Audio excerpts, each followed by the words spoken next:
என்னப்பா ஒண்ணு இல்லையே, தாராளமா போடு.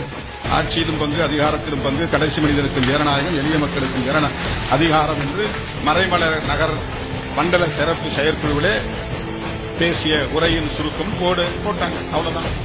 திருமாவளவன் பயந்துட்டாரு, பேக் அடிச்சுட்டாரு. நம்மளை பயமுறுத்துற அளவுக்கு இப்ப இங்க யாரு இருக்காங்கன்னு தெரியல. ஏன் பயமுறுத்தணும்? எதுக்கு பயமுறுத்தணும்? நான் ஏன் பயப்படணும்? தரையில படுனாலும் படுப்போம், கட்டில படுனாலும் படுப்போம், கஞ்சியை குடினாலும் குடிப்போம், சோறு சாப்பிடுனாலும் சாப்பிடுவோம். எதுக்கும் தயாரிக்கிற நிலையில தான் நம்ம பொது வாழ்க்கையில் இருக்கோம். இல்ல நான் பெரிய ஹைஃபையா தான் சாப்பிடுவேன், நான் மெத்தையில தான் படுப்பேன், ஏசியில தான் படுப்பேன், இல்லைன்னா நல்லா தூக்கம் வராது, அப்படி டைப் கிடையாது. நாங்க நீ பார்லிமெண்ட்டுக்கு அனுப்பினாலும் போவோம், போராடிக்கிட்டே இருப்போம். பார்லிமெண்ட் போகலனாலும் போராடி கொண்டே இருப்போம், மக்களை சந்தித்துக் கொண்டே இருப்போம். எங்களுக்கு ரெண்டும் ஒண்ணுதான். பதவிக்காக நாம